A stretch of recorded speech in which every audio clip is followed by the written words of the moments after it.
Hey, what's up guys? I'm Joe and this is a Bradford fence.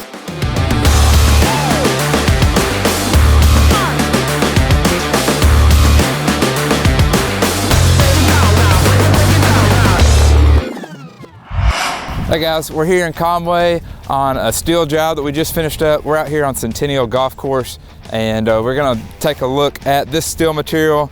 It is cold this morning. That pond over there is frozen solid. All right, pine cone test on the pond. Try to rock. Oh, pretty cold. But today we're gonna look at why you would choose a steel fence, the options that are available to you, what to look out for when you're selecting steel material, HOA and permitting considerations, and then some particular highlights from this job in particular. All right, so first off, let's check out why you would choose a steel fence. So as you can see here, this fence provides a great boundary for their property lines for kids and dogs to run and play. It's also just a beautiful look along with an unobstructed view. So as opposed to like a privacy with like the golf course setting, or say you had some woods or something that you wanted to be able to see and you want it more open, this provides an open, unobstructed view, yet gives you containment and security. So that's one of the best benefits for this steel material. It's also very durable. It's one of the lowest maintenance options you can get. This particular product is a galvanized core with a E-coat powder coat, and it comes with a limited lifetime warranty. So the warranty is also a great thing on this.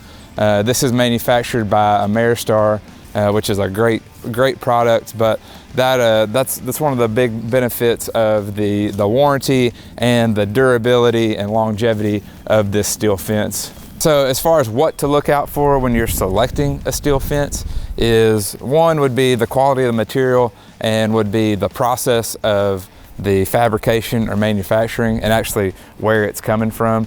So as we discussed, this is an Ameristar product. It comes from Tulsa, so it is made here in the US. The galvanized core protects from any rust issues, and then it has an extremely good, what they call an E-coat powder coat, that's going to protect against rust, is going to hold up against fading and peeling and cracking. But there are some other products out there that are typically an import product that are made overseas and brought in. Some of those have had issues with peeling. We can show you an example of that, of just the paint not being a good finish and peeling right off. So with that, you want to see what product you're actually purchasing when you're comparing prices.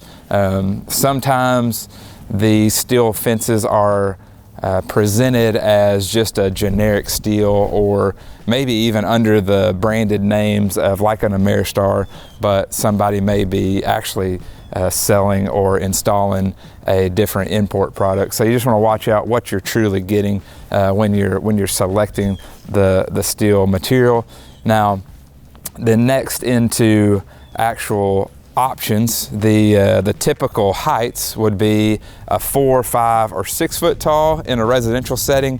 Now if you're commercial, you can get 7, 8, even taller. This particular fence right here is 5, and is a good height for dogs and kids. 4 foot's very popular as well, but a 5 is a good middle of the road, that if your dog is a jumper or something like that, in most cases they can't jump over that. So that's your height options. There's also 3 different main style options. This is what we call the Genesis, which has a picket that sticks up above this top rail and then has this finial top. There's a couple different finial options for the Genesis style.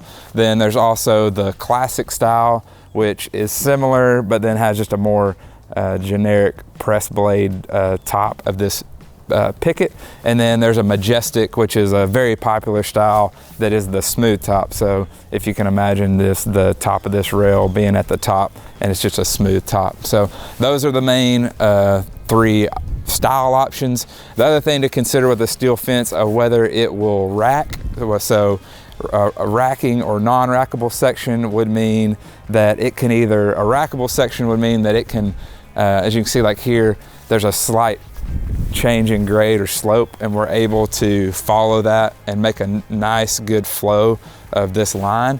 A non-rackable section would be different from that in that it's a rigid section. It can't be adjusted to the slope, and you would have like stair steps and gaps as you were making your way down these elevation changes or slopes. So that's kind of in a nutshell the options you have for height, style, and whether your fence or steel fence in particular is going to be rackable or non-rackable.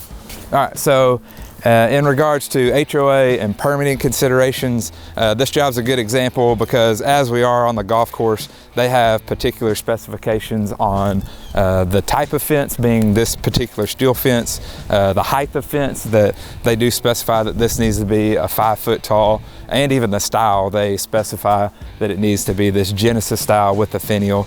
So that's something to consider when you're planning your project, is that you'll want to do some research on any HOA restrictions or requirements there.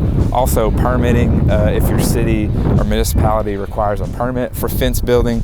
That's something that we can help you with and guide you through of where you're located. If it requires a permit, then typically we will help you get that permit. Then we can also help guide you through the process of any HOA restrictions or approvals that you'll need for your fence. All right, so for some just highlights of this job, there's a unique feature back here on the back. Because of having the green back here, they wanted to be able to have a removable section that they could in the evenings potentially go out or chip onto the green. So with this, we put some hardware or some hinges on both sides to where you can actually just lift this section off,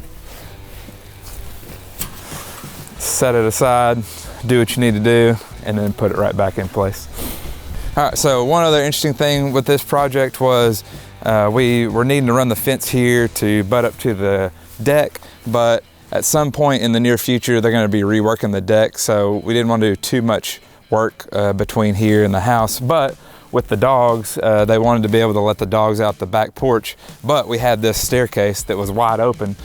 So in order to keep them contained, we made this little gate that integrated with the existing deck, and we set a post that allows them to come through here, but shut this off and keep the dogs contained back in the backyard. All right guys, thanks for checking out this steel fence with us today. I hope that was helpful. Make sure and like this video, it helps out a ton, and subscribe to the channel for more fences just like this.